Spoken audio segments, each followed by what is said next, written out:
Well, good morning, grace and peace. Welcome to Find the Intersection. My name is Paul Dezay, and it is Friday. And Friday is my favorite day of the week because we talk about intersections or themes or threads that we find in the four passages that we've been studying this week. And the four passages that we've been studying this week are Luke chapter 23, verses 1 to 49, which deals with the trials and the crucifixion of Jesus. We talk about Philippians 2, 5 to 11, which is a hymn of the early church. It's a beautiful poem that kind of summarizes what Christ has done and how we are to follow.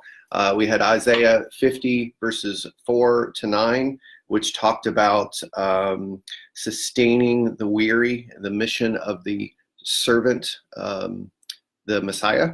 And then yesterday we talked about Psalm 31, verses 9 to 16, which almost was a picture of Jesus on the cross. So what are the themes? I came up with three themes, just three words. The first one is obedience. When you take a look at the gospel passage and Jesus being in the trials and his crucifixion, he was incredibly obedient. In fact, that's what Paul said in Philippians chapter 2. He says, when he appeared in human form, he humbled himself in obedience to God and died a criminal's death on the cross. He was obedient to God in the entire process there, which I think is an amazing theme. And the Isaiah, which is a prophecy about the Messiah, speaks to that obedience. So obedience is the first thing I saw. The second thing, in a tie to obedience, or maybe it's the reason for obedience, is the word trust. Trust is something that I've been seeing in multiple readings of the last few weeks. It's been something that I've been reading and has come up in different books that I've been reading, in conversations.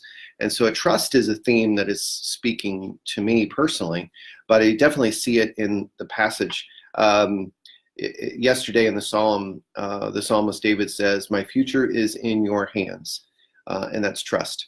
And I know that's something that I'm dealing with, trusting God in the situations of my life for what I need and what we need as a church. And trust is a challenging thing. But the reason that Jesus was obedient is he trusted the Father, trusted his Father. And the third thing that I see in this passage is, and I wrote down the word surrender. Jesus, from the cross, his last word says, "I commend to you my spirit," or I commit to you my spirit, I surrender. And then for those that come to Southside, we're going to talk about that word commend quite a bit. But this idea of surrender is a theme that runs throughout all four passages, specifically in Philippians chapter 2, verses 5 to 11. He talked about, Paul says, instead he gave up his divine privileges. He took the humble position of a slave and was born a human being. And that word gave up is the Greek word kenosis, which is about emptying yourself, or emptying.